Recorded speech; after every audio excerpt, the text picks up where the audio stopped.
When you are brave enough to pair a big idea with a visionary director, you win big. You change the game. Spielberg and dinosaurs, Nolan and Batman, and now Greta Gerwig and Barbie. This is verbatim what I told Warner Brothers a few years ago in our Greenlight presentation for the Barbie movie. And standing here today, I know it seems inevitable, maybe even obvious that this movie would become the phenomenon that it did, but I am telling you, back then, I just sounded insanely optimistic, or maybe just insane. But it wasn't the Barbie part of that equation that filled me with unwavering belief. It was the Greta part. I first became aware of Greta Gerwig watching Frances Ha in a packed theater. I sat still until the credits rolled out with a smile on my face, trying to savor that elusive feeling. You know, the one you get when you know that you just experienced the best of what movies have to offer.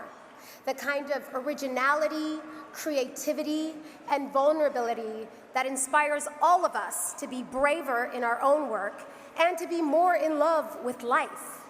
It's the feeling that director Greta Gerwig has repeatedly served up, most recently by giving the world the Barbie movie that exactly nobody asked for, but that we all really, really needed.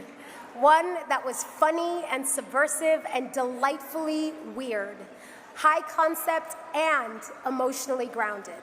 One that made you want to sing and dance, but also made you cry and call your mum to apologize for all the shit you ever put her through.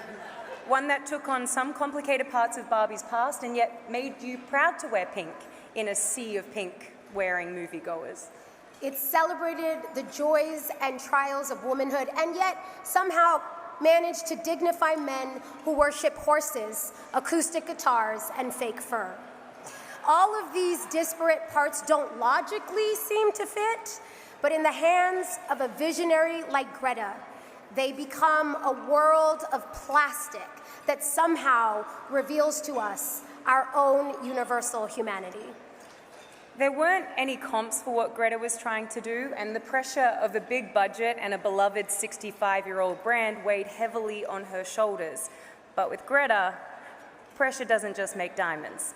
It makes a record-breaking cultural phenomenon with planned choreography and bespoke songs that landed 11 Grammy nominations.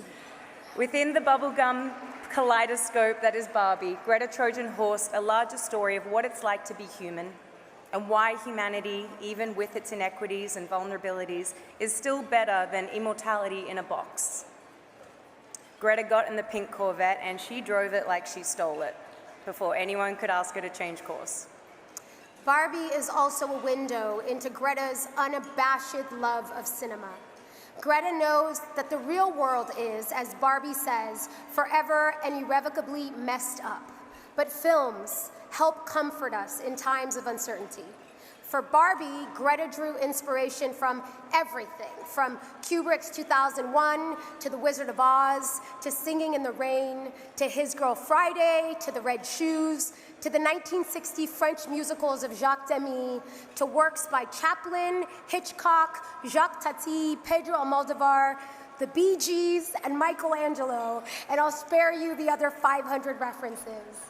And yet, from all of that inspiration, she created something wholly original, which will now shine alongside the great films that she so admires.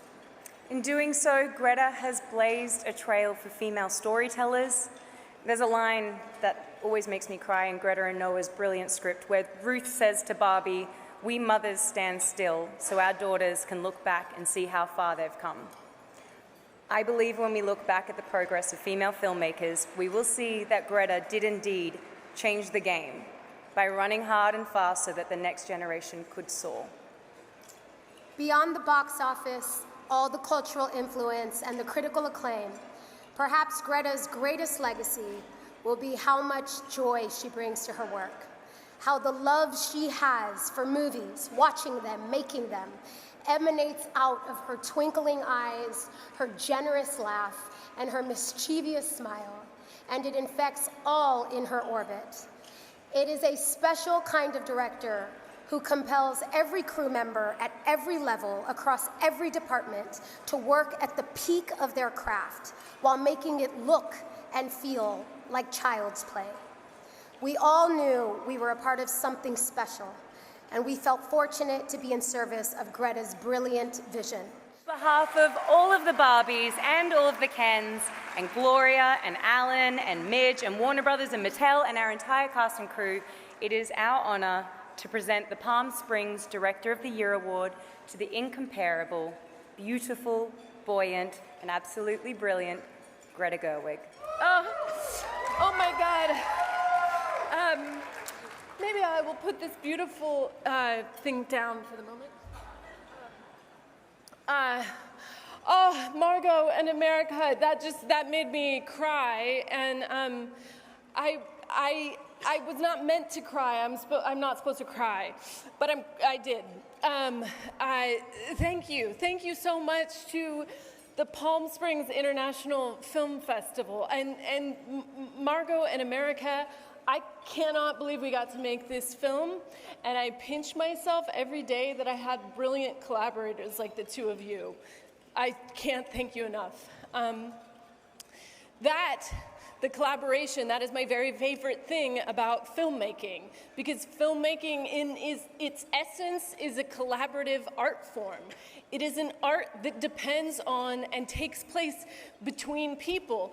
It is in the space that exists between us that we attempt to reach each other and make something magical. So 4 years ago, in 2020, I presented this very award to Quentin Tarantino for Once Upon a Time in Hollywood, and I cannot believe, and I'm beyond honored, that tonight it is being given to me. It took